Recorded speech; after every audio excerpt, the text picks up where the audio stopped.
प्यारे और मोहतरम इस्लामी भाइयों, मदनी चैनल के नाजरीन, हज़रत सैयदना अबू सईद खुदरी रदी अल्लाह तआला अन्हु, जिनकी कई रिवायतें आपने भी सुनी होंगी, हमने भी किताबों में पढ़ी, वो सहाबी कि अगर टॉप 7 रिवायत करने वाले, हदीस की रिवायत करने वाले सहाबा की लिस्ट बनाई जाए तो उनमें उनका शुमार होता है। हज़रत अबू सईद खुदरी रदी अल्लाह तआला अन्हु वो हैं जिन्होंने प्यारे आका अलैहिस्सलातु वस्सलाम के साथ तमाम गज़ावात में शिरकत की।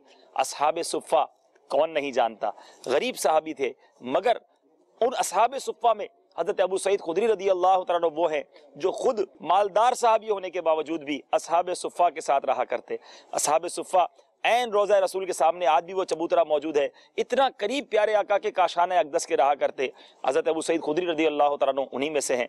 इनके मज़ार पर अनवार की ज़ियारत कीजिए, इनकी बरकतें हासिल कीजिए। हम भी यहाँ इनकी बरकतें लूटने आए हैं। अल्लाह ताला हम सबको इनके दर की हाज़िरी अता फरमाए। असहाबे सुफ़ा की ज़िंदगी का एक मकसद यही हुआ करता कि इल्म हासिल करें, उसके लिए उन्होंने अपना सब कुछ मालो मता, अपना घर बार छोड़ा और आका अलैहिस्सलातु वस्सलाम के दर दौलत पर हाजिर रहे। अल्लाह ताला से दुआ करते हैं, इनके मज़ार पर हाजिर हैं कि अल्लाह ताला इनके सदक़े हमें इल्म दीन की दौलत अता फरमाए, इल्म सीखने का शौक़ अता फरमाए।